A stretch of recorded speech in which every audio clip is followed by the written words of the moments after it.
From dating to relationships, from sex to love, from Christianity to politics, from darkness to light, you have now entered into the real zone.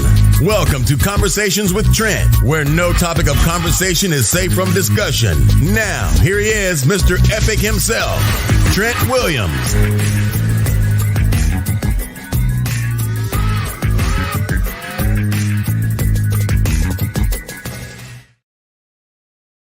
What's going on? What's going on? What's going on, beautiful people? Welcome to another conversation with Trent and Friends, featuring the lovely, nutritious coach, Catherine from France. Good morning to you guys. Good morning to you guys from the U.S. Good morning to you guys from France and East Africa and all that good stuff. So let's bring Catherine in. We'll be talking about women and their nutrition. Let's bring Catherine in 1 sec.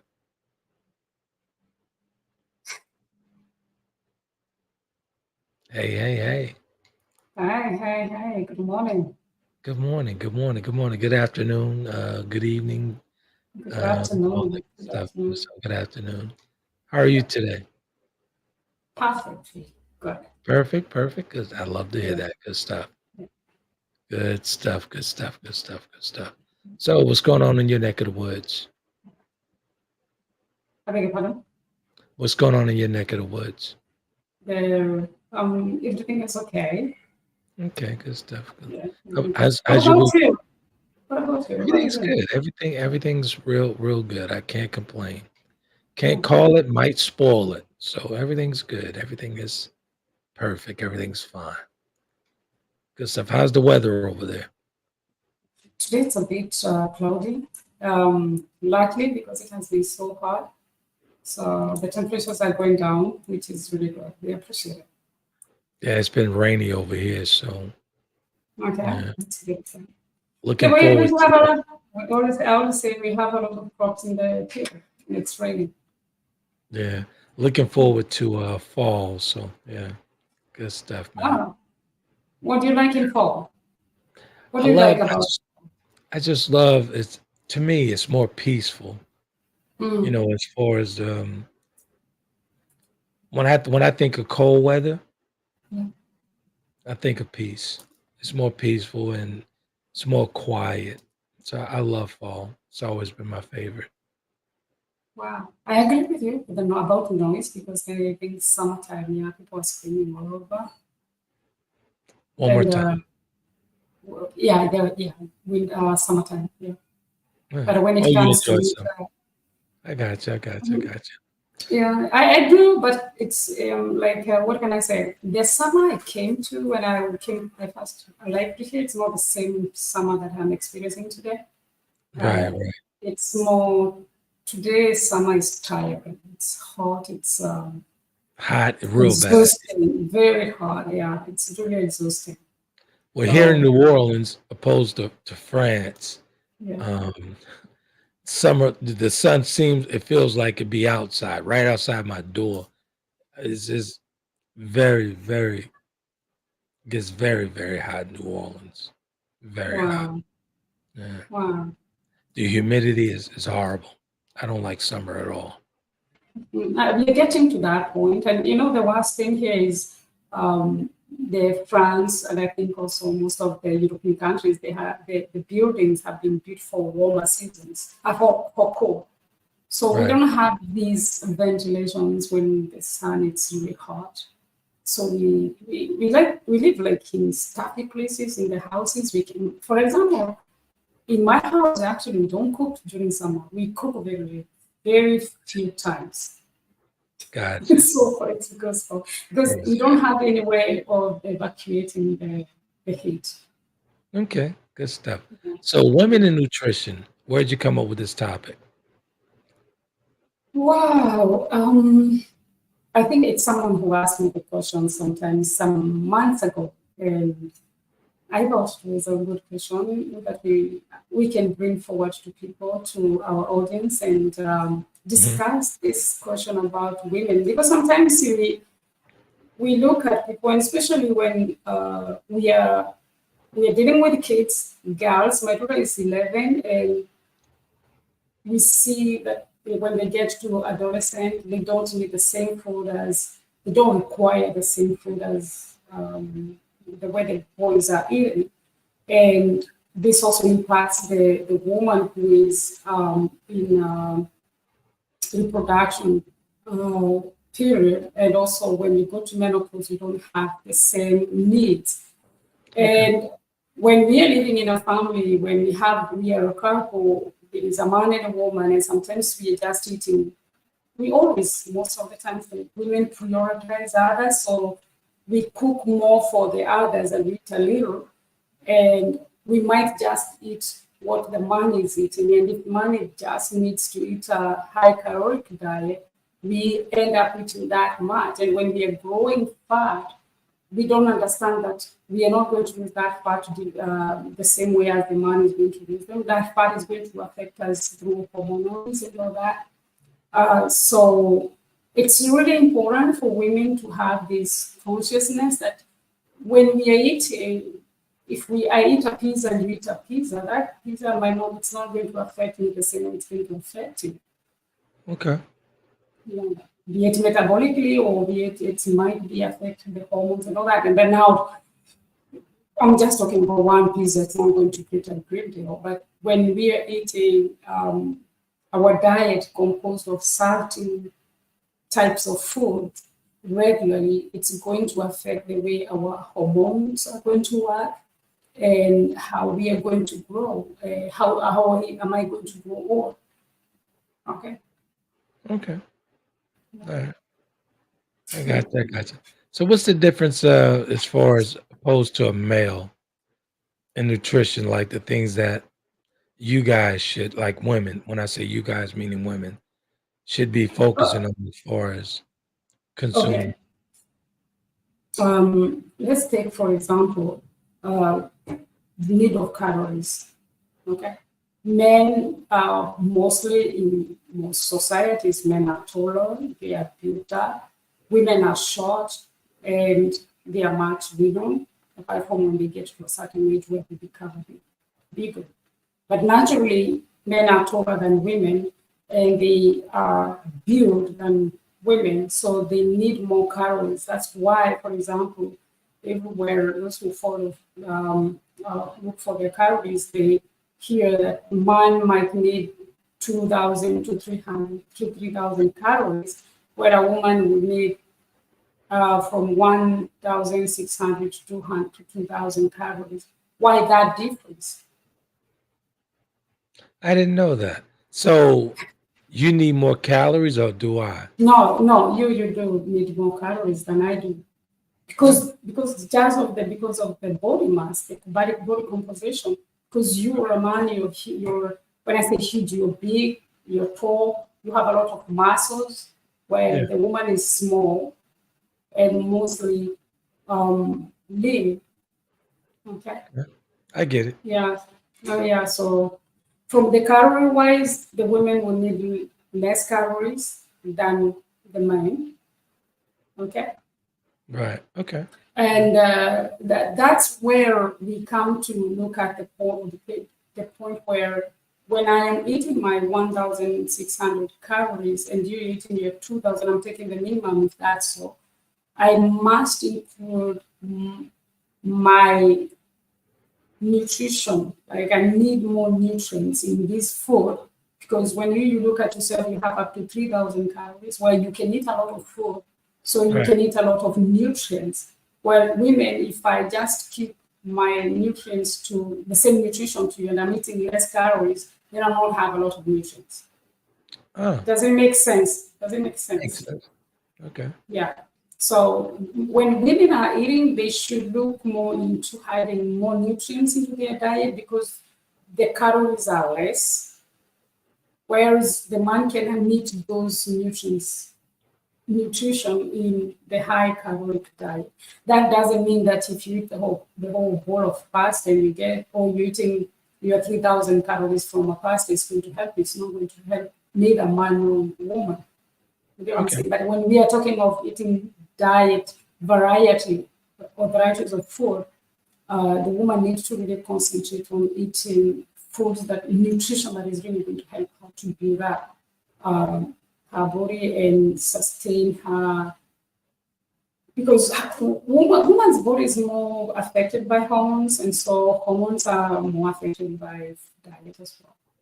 Why is that? What makes a woman's body more, as far as hormones? Why is that? I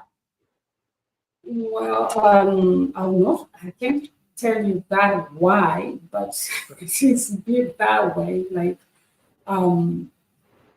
the woman is more prone to have that imbalance of hormones Okay, I than got you. man. Yeah. Okay. Right. And actually, it's more also related to how the woman is eating. Okay. So, like, what can we say? The most dominant hormone in woman is estrogen. Mm-hmm. And when estrogen builds up, it causes imbalance, and so it can create a lot of diseases. Okay. So when we look at factors like when a woman is constipated, for example, which is something that women have a lot of women have constipation. A lot of actually, when body produces estrogen, but estrogen is also removed through the feces. So by not going to the toilet every day, that estrogen that is supposed to be excreted is circulating again within the body. You get what I'm saying? So having constipation is just one thing that can make a woman have imbalance, in hormone imbalance, especially having that estrogen dominance, and having a lot of estrogen leads to cancer, most of the cases. So we can see that from just a little these regulations of how am I eating, because if you eat a lot of foods that are going to increase the estrogen, and the body is also creating estrogen, you're going to have a lot, and then you're not excreting that through the feces, then you have a lot of accumulations of estrogen, which can lead to cancers, for example. Okay. Yeah. Quick question for you, right? Yeah. What's best as far as a woman to burn fat? How can she burn fat the natural way? As far as burning, losing fat. Okay. This comes a little bit like when we talk about losing weight, because when you're talking about losing weight, not necessarily talking about losing fat, burning fat, but to burn, storing fat is necessary, especially for women. Is that right? Women of young age, actually, when women are young, the body has to keep that fat for future babies. Wait a minute now. Wait a minute. Wait. So you're telling me it's good to store fat as far as a woman? Is it good to store fat? For survival of the species, yes, woman stores fat, and especially that fat is found on the hips, not on the abdominal part. Men have the tendency of having that visceral fat, which is the one on the abdomen, and that is very bad. It's risky. But when you see women with big, the way I say the curved woman, figure 8, actually it's because that fat is supposed to be food for the future baby. Okay. For the survival of the species. Okay, and that fat actually it's not jeopardizing her health. It's not like the abnormal the abdomen fat. Yeah, you get it. Okay. So yeah, what was I? So how do we burn fat? As long as you're eating the excess food, you'll always have fat being accumulated. Right. So burning fat has nothing to do with exercise. For example, when you say you need to go to the gym to burn fat, it can play, but what really matters when you ask in the health way, it's just eating the most. You can eat a lot of food with less calories. Like if you don't go beyond the calories that you're supposed to eat, we have this thing we call basal metabolic rate. That means that you need amount of energy to keep you alive. Like if you are just to sleep the whole day, you need amount of energy for the heartbeat, the breathing, the brain function, and all that. Right. That energy is where we calculate the calories. So if for a woman to stay alive without doing any work, without even cooking, just staying there, maybe she needs 1,200 calories. She has to bring that. Okay. Now the extras, it's like if the same woman, she didn't do anything and she eats 1,600 calories. Now the 400 calories are going to be stored. Okay. And as long as she's bringing in food, especially the food that are going to help the body to create fat. So for example, high carbohydrate foods, when they are consumed, especially the highly processed food, when they're eaten at a high amount, you get that the amount of calories that you need for the day, and the rest is protein, right? Gotcha.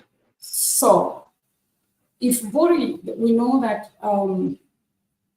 glucose is the fuel that the body uses to get energy. Mm-hmm. So if we wanted to lose, to burn fat, the stored fat, then we should reduce the glucose that's coming in the diet. That's why, for example, the keto diet, where they eat a lot of proteins and they reduce the glucose. That's why it works very well with losing weight, because you reduce the amount of sugar that is coming in, and I'm talking glucose, I'm talking about carbohydrates, because as long as there is carbohydrates coming in, your body will never go looking for the fat. Gotcha. So to burn fat efficiently is to reduce the amount of carbohydrates that we're eating, so that the body can have that opportunity to go back to the fat cells and convert those fat cells into glucose so that it can have the energy. Okay. Okay. Did I answer your question? You did. I learn something new every time we podcast on nutrition. So good stuff. Okay. Let me go back to my notes so that I can get to. Okay. I was to talk about the menopause women. Women, when they get to the menopause, they lose the estrogen, the hormone I talked about earlier. This hormone, when we are young and we are young and productive, it really helps us from regulating everything, the diseases and that's why, for example, women don't have these metabolic diseases when they are young, up to the age of 50, and they don't have a lot of weight gain unless there is excess consumption of food, the calories, right? But when women get to the menopause, the estrogen goes down, or it actually disappears from the circulation. There is a little amount that is left. And that's when women start accumulating the visceral fat, the abnormal the visceral fat. And so for a woman who is trying to mitigate or trying to look at the way how she's not going to have that body fat accumulation, she has to look at her diet. How is she eating?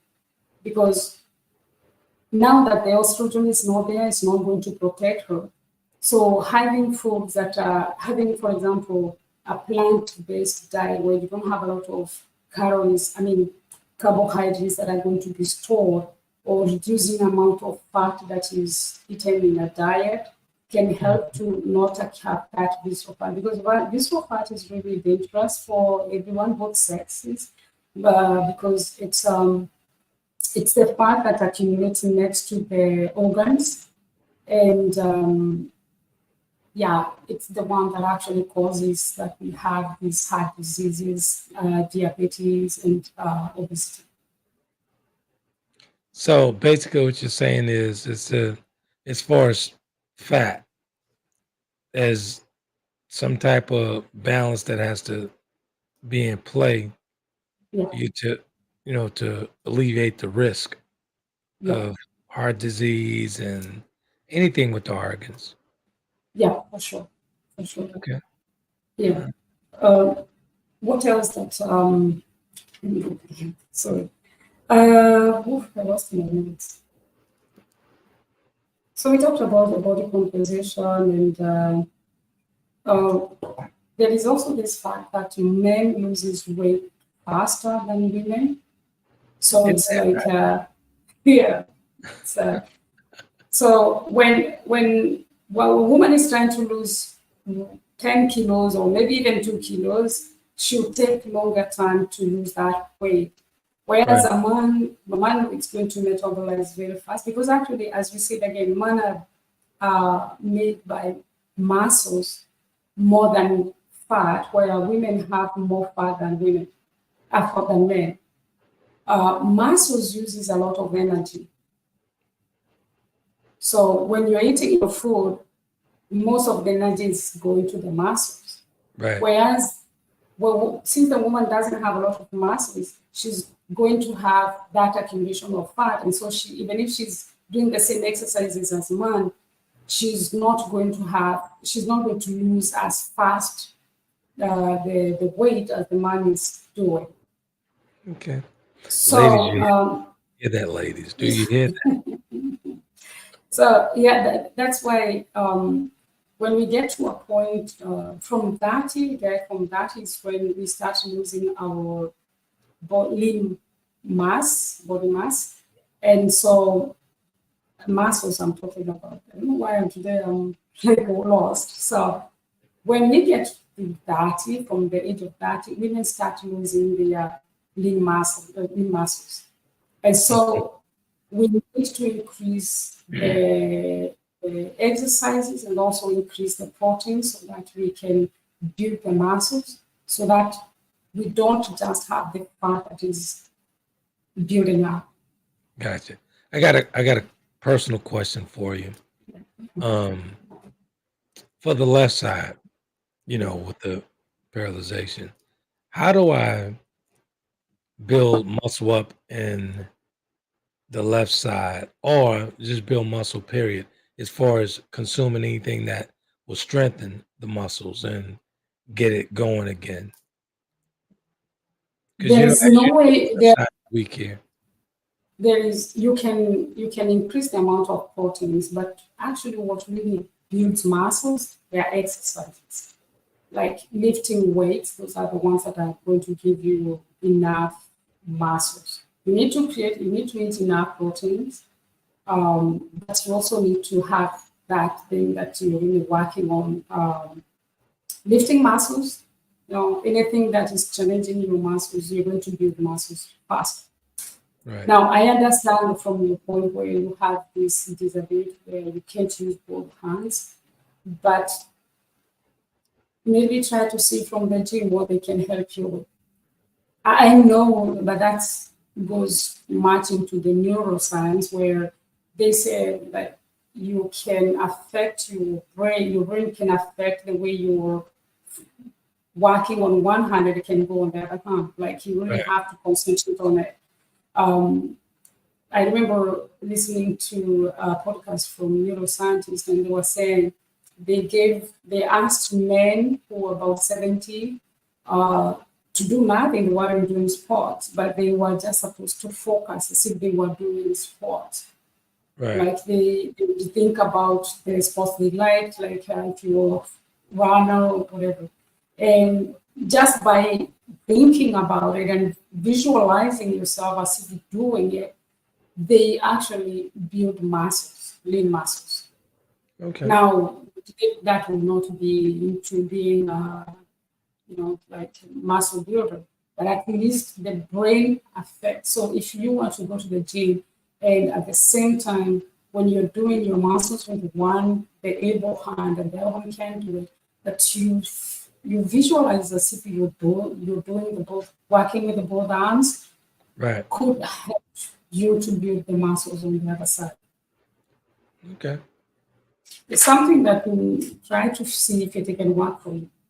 Because I also know there was a case where women who works in the hotels, who cleans the hotels, and they divided these women in two groups. One group, the control group, they didn't tell them anything. The other one, they asked them that every time you're cleaning the hotel, you think as if you're doing an exercise, like you're running, like you're really walking or lifting things. And so the fact that when they are cleaning, they are thinking they are doing the exercises, they ended up creating muscles than the ones who did the same things the way they were doing normally, but they didn't have any muscle buildup.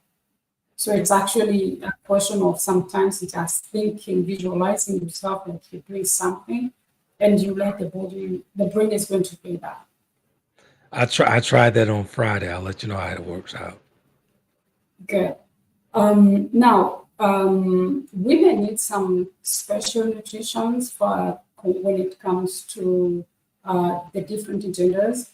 And one of it is iron, for example, because as women from the child who gets into adolescent and then they start having this period, they lose a lot of blood, and so they need to have the iron-rich food. Go on.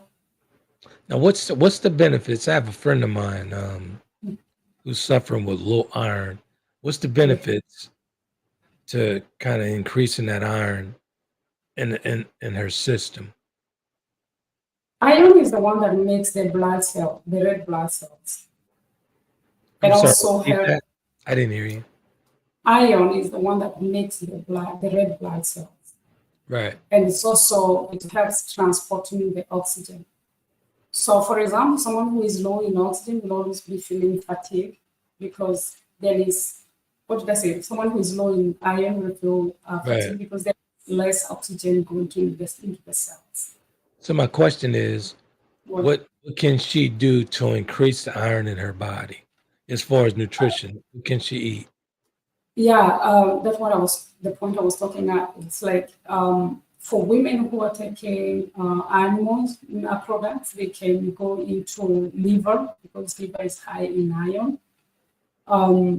For those who are in plant-based, they need to find other ways where they can really have plants that are high in iron.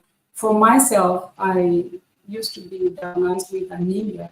And so I normally take molasses, sugarcane molasses, because it's high in iron. And since it's liquid, it goes straight to the bloodstream instead of like spinach, it's high in iron, but it also has anti-nutrients that are going to prevent the iron from being absorbed.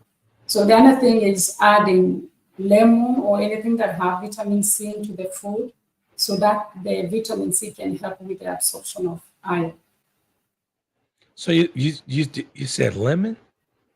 Yeah, lemon, yeah. Right. Anything that has vitamin C, but not everything, because if you look at it like you can have parsley is high in iron, but also it's high in oxalates, and oxalates can bind and inhibit the iron.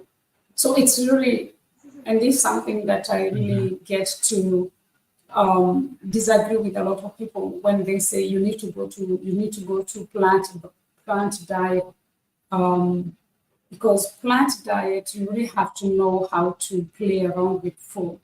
It's not just to start eating plants.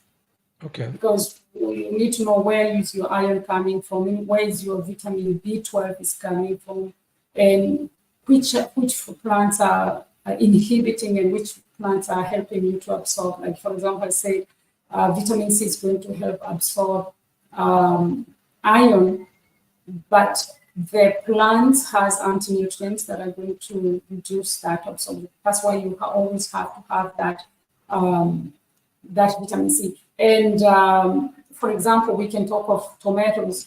And we cook dishes with tomatoes because tomatoes are high in vitamin C, but the vitamin C is spotted during cooking. Okay. Yeah, I remember on one podcast we did, you said as far as tomatoes, it's better to cook the tomato than eat it raw. Yeah, but that is because it has lycopene in it that is anti-cancer. But if you're looking for that vitamin C to absorb the iron, the cooked tomato is not going to help. Gotcha. Yeah, so there are some, there is this book that my doctor, I think he's got Godre, he wrote Plant Paradox, but actually Plant Paradox is not just then anti-nutrients, is a lot of things.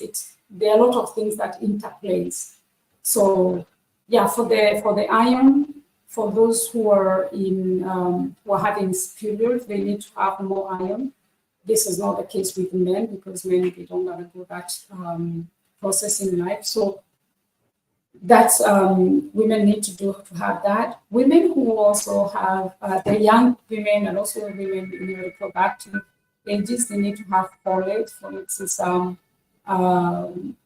vitamin B9 that is really important for the formation of the brain for the kids.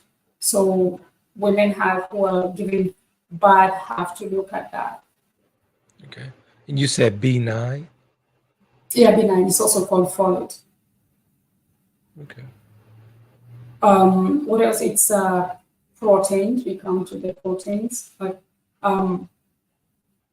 proteins are very important in maintaining muscle mass, lean muscle mass. So it's very rare that you eat a lot of proteins that are going to make you grow fat. Proteins goes to the muscles mostly. Okay. And so they also help in repairing organs. And women, especially when they give birth, they need to have that protein to repair that process of childbirth. Right.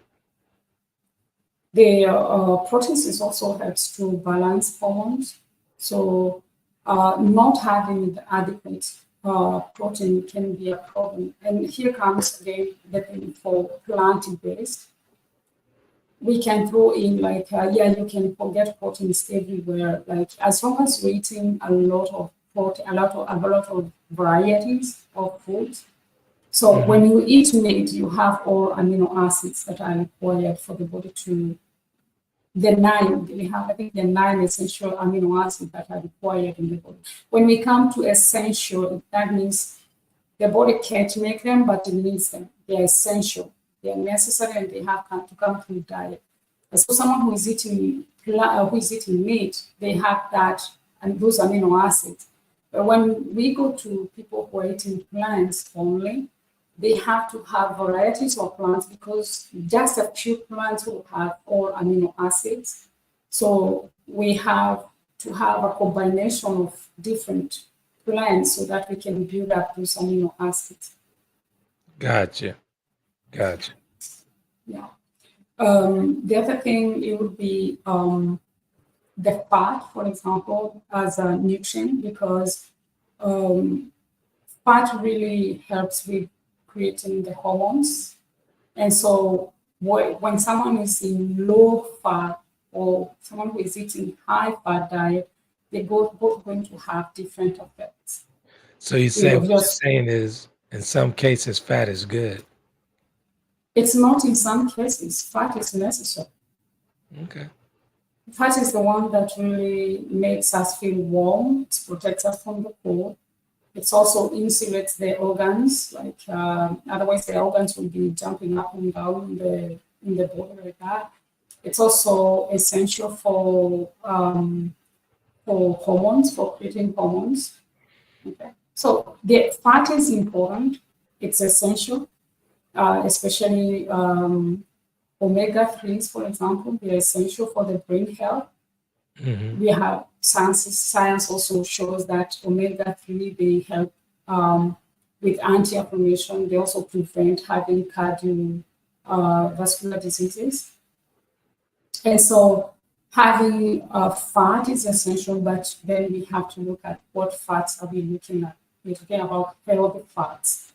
Okay. Gotcha. So when have that program. I think we have to talk about fats in the diet in another episode, because I think it's important people to know that we need fat, but we have to, which fats are we talking about? Gotcha. Okay. Gotcha. Quick question for you, right? Yeah. So Yeah. what if it's for, let's go back to protein.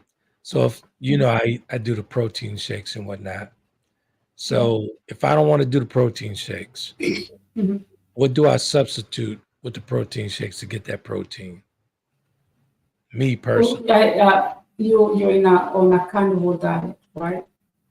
So you can get you have the carnivore diet. You're eating meat, I only do chicken and fish.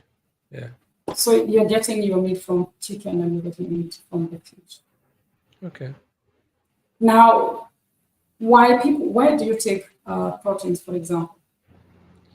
For muscle build, to strengthen Yeah, muscles. you because you want that muscle, you want to create muscles. That's why most of people take these fat proteins. But for you to have the same effect, you need to eat extra proteins than you just eat from fish and chicken. Okay. Yeah. Because you go to the gym, I don't know how long you take in your gym, and when you're exercising, you have the muscle tearing up, Right.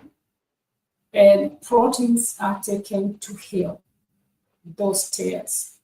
I got to be honest with you. When I hit the weights, Mhm. it take, like, if I literally hit the weights like real hard at the gym, Mhm. it takes me, as far as me personally, because of the condition, Mhm. it takes me about 3 days to recover. Wow. The left side, it takes me about 3 days to recover.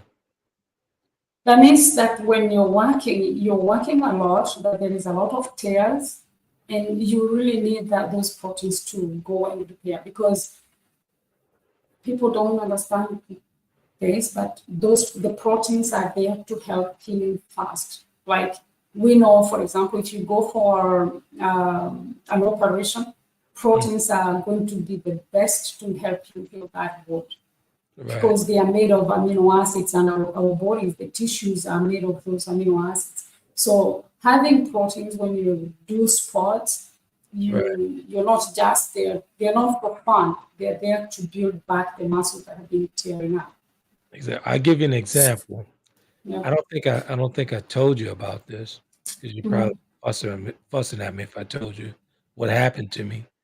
I was in the backyard with Kobe about almost now a month ago, and I stepped the wrong way and I fell.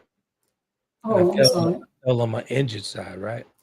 Okay. It took me, actually, I'm starting to feel better now. Oh, Starting to feel a little better now. But, since this condition takes so long yeah. for muscles on the left side to heal, because Yeah. when I fell on the shoulder, Okay. I up get against it. I the get it. fence. So Okay. it took, I'm talking about almost a month to feel better and get this muscle to working again and whatnot. Because I couldn't even yoga for a while. I get you. I get you. So I'm sorry for that. I would do light stretches and Mhm. stuff like that at the house once I started feeling better in the shoulder. But I haven't yoga at the gym in quite some time because after that fall. I So get you. it's been, Get you. it's been pretty, Wow. I'm sorry for that. yeah, it's all good. Okay. And so the other nutrient I wanted to talk about is calcium, because calcium is the one that helps us have bones, strong bones. But bones are not just made from calcium; they're made from different minerals. And so we always say women have to have higher calcium, especially because when we grow old, we have that Mhm. the fact that we don't have strong bones, so we are prone to have fractures.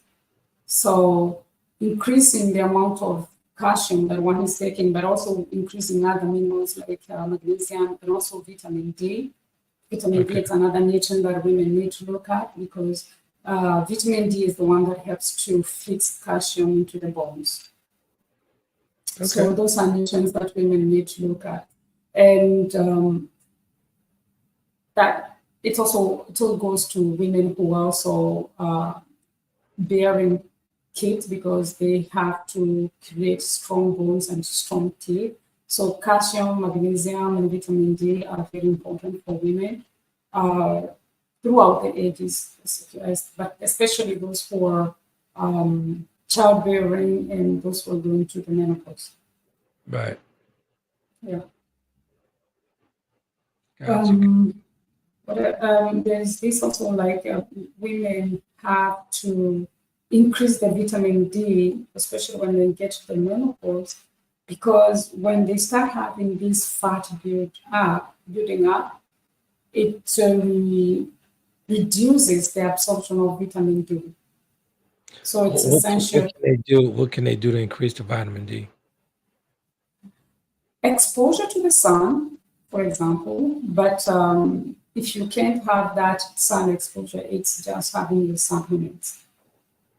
For example, we know that people who are dark skinned, they absorb vitamin D, they absorb less light than people who are white, for example. It's not, for example, white people absorb much UVs than the black people. But now the black people, the more darker you are, the less light the less vitamin D you're going to make from the sunlight because of the melanin. Because the melanin is the one, it repels the UVs. It's a protection. But now, me, for example, this summer, I went to the mountains and I really got sunburned completely. I was burnt up. I had you would say like I was burned by fire. So to me, it comes to a point where I can no longer go out and have that 1 hour exposure to the sun. So I take supplements. So do you use sunblock? I don't. I never used to do it. But when I went to the mountain, I had to buy cream because it was that's what the pharmacist told me, because you're at a higher altitude, the UVs come straight to you faster than someone who's down the valley. Gotcha. That's right. Yeah. So this happened when you guys went hiking a few weeks ago, right? Yeah. Okay. All right. Yeah. So we talked about magnesium, and now we talked about the omega-3s for women. I don't say men are not supposed to have omega-3s, but women have to really look where the omega-3s are coming from. Not coming from, but to have them in the diet. But here's the case. Most women eat vegetables and fruits than men, and men eat more animals. And animals comes with omega-3s, where vegetables not all have omega-3s. So the studies showed that a lot of women don't have enough omega-3s compared to men because of the diet. So women need to look where is those omega-3s coming from. Omega-3s are mostly bioavailable from fish. So people who consume a lot of fish, they have omega-3s. But also depends how you're cooking your fish. If it's high heat, the omega-3s are destroyed. So we can also try to supplement with omega-3 fatty acids. Just try to, when you're going to supplementation, you look how are they made, because if the omega-3 are sensitive to the heat, and then the industry make that oil from heated oil, that means you don't have really omega-3s. So let me get you're saying it's not beneficial if you cook your fish on high heat? No, actually, every food you cook, and especially you cook at high heat, you destroy some nutrients. Now, some nutrients are more sensitive to the heat, especially omega-3s. So when you're cooking your fish, you need to cook it at a low heat. On low heat. Okay. Low heat, yeah. Okay. Every day, I didn't know that. Yeah. So like you can do steaming if you do steam. If you're cooking your fish on a pan, you put low heat and then you cover it and you let it just cook at a low heat instead of just putting it at high heat. Almost like a simmer. Simmering at a low heat. These Okay. people who have tendencies of eating fish, deep fried fish, for example, Yeah, I don't do that. there are a lot of people who do that, and especially in African culture, we have that tendencies of having these fried fish. Fish is very healthy, but it becomes junk food once it's fried, deep fried in oil. So we look at that because it's something that really, especially with people who are in the coastal areas who have these fish in abundance, and then it can't really become a nutritional food because the way it's being cooked. Right. Here in the States, they love fried fish. Yeah. I A lot haven't. of African, Yeah. Oh, really? yeah, a lot of Africans do that, especially the coastline. I didn't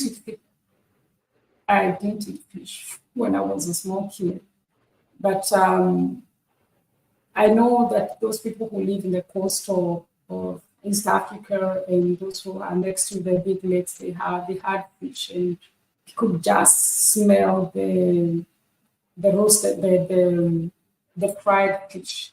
Right. It's so common. It's so common in African diet. Okay. Yeah. So to sum up, to hurry up, then I will talk about the risk of diseases. There is these diseases that come like endometriosis. It's a lot of pain. It's a hormonal disease, and actually it's estrogen dominance disease where women have heavy periods. They have very painful periods as well, and we know that this disease is really enhanced by diet, like how you're eating will affect the impact of your periods. So it's essential for women to know that food, it's not only just for eating, it's also for well-being. I also did some research before about young kids. For example, my daughter is 11 years old, and the food that she's eating and she has been eating is going to determine whether she's going to have those heavy periods, whether she's going to have periods at early age. We know there are kids who have, girls who have periods at 9, 10, 11 years old, and others who are going to have periods at 15, 16 years old.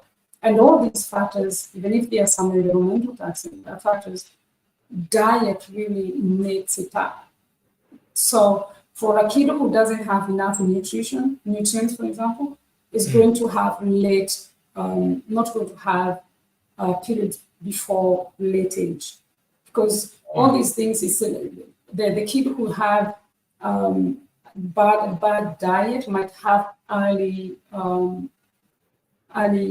periods, for example. And we also know that people who have the science says the women who have early periods, like 10, 11, or maybe 9, have the risk of having these hormonal cancers because they are exposed to estrogen for a long time. Wow. So it's essential to really look at how women we are feeding ourselves, and especially how we are feeding our kids, because our kids are the women for tomorrow, and for them to have these cycles of their lives being not a trauma, not something that is so painful, but something that is supposed to go without saying. No, we don't have to. Women are not supposed to really have pain during their cycles. It's not normal. It's not normal. So trying to look at that, how diet can affect it. It's interesting. I love podcasting with you. This is you're saying some of the things that I have no idea what you're talking about, but it's informative. Good stuff. Thank you. Thank you. Yeah, so I'm going to close with the phytoestrogen. Phytoestrogen, these are estrogen that comes from the plants. Okay. What types of Like, you have had the case of soy, for example. There are a lot of people who say you don't eat soy because it causes cancer, for example. But hmm it's not because it causes cancer, it's because it has these phytoestrogens. Like these are plants estrogen. Okay. Right. Okay. And so for women who are in the menopause, they can, because they lost their estrogen, they can use these phytoestrogen nutrients because they're going to play the role that the estrogen was playing. What people really don't get is when we talk of soy and other plants that have estrogen, the estrogen from plants really protect you. It's just like the way we talk of polyphenols or talking about the micronutrients. They're not coming to be like the original or human estrogen. Human estrogen really in abundance causes problems. When it's not regulated, it causes cancer and all that. But these phytonutrients, they come as a protective. They bind to the sectors where the estrogen is, but they don't play the same role as the human estrogen. They are more protective. Gotcha. But we also say, the science also says, keeps a warning to women who have already had breast cancer or hormonal cancer to reduce their phytoestrogens. So talking with the doctor where you really fit could be a good thing. But for women who are getting to the menopause, having that boost of estrogen from phytoestrogens, like we have soy, we have flax seeds. I think we also have sesame. hmm It comes with those phytoestrogens. Yeah. Okay. Good Yeah. stuff. Good stuff. Good stuff. Anything else? Do you have any question you can ask? I think Now I'm I know going I to. can. I don't. This is not my expertise as far as women in nutrition. You're the Yeah. expert on that one, so I'm just here to Cool. assist. You didn't That's have any question, for example, from the public, from the audience? Yeah, one question. I have another friend who suffers pretty bad with menopause. Okay. Like, what can she do for, to help that out? Like, she really struggles with that. What struggles, for example, would you say? As far as the menopause, the hot flashes and stuff like that. Okay. There's some. I'm not an expert on this, but I know an expert in this. But I know there are people who do hormonal um, therapy. Some people say it's very good, so she can do that because um, if we start looking at the diet, it might help, it might not help, because we look at the diet from what she was doing before. Oh, So gotcha. what she was eating before is what is affecting her today. Now she can go to plant-based. I was coaching a woman and she told me, no, her daughter told me that her mother went to vegan because it was helping her deal with the menopause. Okay. Yeah, so that's not something that I know of, but that's someone who told me, okay, my mom is on vegan because she finds it helps and it reduces the hot flashes and all that. Right, right, right. But we know the science is clear that the way we eat, the lifestyle we have affects the outcome of the menopause after. So the Right. hot flashes, because for example, we say there are some places in the world where menopause doesn't exist. Like people don't have that notion of it because people live healthy lifestyle and they eat healthy food. Right. I And get it. if you look, and then we look, if you look at the nature, we weren't supposed to come here and suffer, right? Right. So it's just like, what have we been doing, and how is our society, how is our environment that is really pushing our bodies to be to that extreme? Gotcha. Yeah. Yeah. Makes sense. That definitely makes sense. Yeah. So maybe adding more plants would help. Yeah. I think a year or two ago, I saw one who was taking soybeans every day for that menopausal stuff.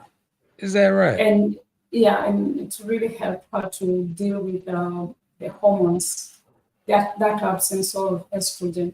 It's not fit for everyone. It's really like you try and you find, like almost everything else, you try and see what is going to happen for you. Right. Yeah. But for sure, a plant diet will be more helpful. I'm not saying you not eat meat, but increasing that vegetable intake would be much helpful. Gotcha. Yeah. Any closing remarks for the women who struggle with nutrition and how to get on the right track?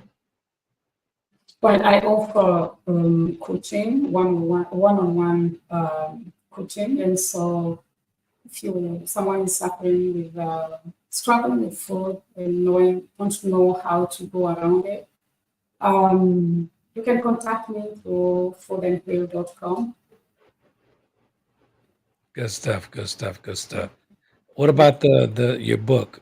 How can they get that? My book is on Amazon. That is the effects of eggs, consuming eggs in the in your diet.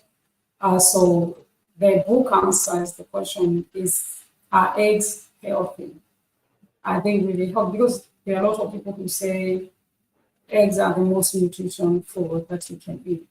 So that book really gives an insight on how consuming eggs on daily basis, how it can affect you. Okay. I don't have the link here, but if you go to Amazon and you type Catherine Githu, you're going to see my books there. I also have some journals there. I also, yeah, some low content journals. Okay. I'll look it up and I'll share it to the platform. Thank you. Good Thank you. stuff. Thank you. Good stuff. Yeah. Good stuff. Any closing remarks? Well, I'll say eat healthy, stay healthy, and enjoy life. Good stuff. Good stuff. Good stuff. Well, Yeah, you have a wonderful day. The rest of your day over there in France. So I'm for gonna sure.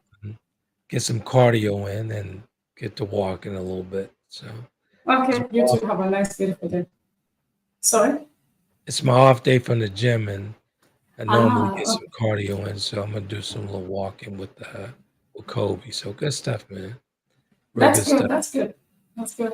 Walking is always a good thing. It's really good for the heart. Yeah, I do it. I do it after the gym, Okay, and on my off days, I do it twice a day. So yeah, that's a good thing. yeah, definitely keeps the juices flowing and that blood rate going. Keep it pumping. Yeah, yeah, yeah, yeah. It increases the blood circulation, and Absolutely. that's really makes someone stay sharp and focused, and it's really good. I do that. I do walking or I do running in the morning, Right. and it really makes the whole life Yeah, changes. Actually, exactly. if Yeah. I stay for 2 days without doing exercise, without going outside, I feel when you're outside there, and I actually don't even listen to music. I'm just out there. It's kind of time for me to meditate and communicate with the higher self and all that. Right. And it really changes the dynamics. Exactly. Good stuff. Good stuff. Good stuff. One more time with the website before we get out of here. Yeah, Foodheal.com. Food, the letter N, heal.com. You'll find thank you. wonderful nutrition diet plans and all that good stuff, man. It's very beneficial. So I would encourage you guys to go to foodandheal.com. You'll find some It's great stuff. it's for healthy recipes. There you go. I don't have diet plans. I just have healthy recipes. I Healthy have people and healthy recipes. yeah, and I have healthy informative articles because it goes with health. We eat and we improve our health through a lot of other things. But nutrition is most important. Good stuff. Good stuff. And actually, I wanted to talk to you about my friend who has cancer, right? I sent him over to your website to look at some healthy recipes and whatnot. So maybe on the next program that we do, we should talk about how can we combat cancer within our body and whatnot. And as far as nutrition, what do we do to suppress it or to stay away from it? Okay, like prevention. Correct. Yeah, because when someone has it, if you start to the doctors, the cardiologist here. No, there are some boundaries we don't cross. I'm not saying that we have to do chemotherapy. That's up to everyone. But when someone is sick, there are some diseases we just have to have. Okay, you can have nutrition, which is really supporting. But actually, it really depends with everyone, because there are people who are going to go a full holistic way. Right. They might come out. There are others, treatment is like a must-have, depending on the state where the cancer is. So how can we prevent it? Being aware of it, being aware of what is causing it is most important. And that's where they can come in and say, okay, if you eat this and this way, you can prevent it. Okay. But I take this when I can help someone to feel cancer. Gotcha. Yeah. Gotcha. Good stuff. Good stuff. Good stuff. So we're gonna close. Catherine, it's always a pleasure. As we'll be back here 2 weeks from now, right? Yeah. 2 weeks from now, we'll be back with a nutrition program with Catherine, featuring Catherine. And like I've always said, we always do this. We do this twice a month. So very beneficial, very beneficial. So I encourage you guys to come back twice a month. We stream on multiple platforms. So, to get this word out from Africa to France to Europe, the entire Europe and all that stuff. So we're broadcasting in 175 different countries and regions. So just catch it at, you can catch us at Apple, YouTube, Taylor Kennedy TV, all that good stuff. So there's no excuse not to catch us. We're on multiple platforms. So good stuff. Real good stuff. Want to say goodbye to the folks? Thank you. Bye-bye to everyone. And looking forward for the next time. Absolutely. Until then, you guys be epic. Bye-bye.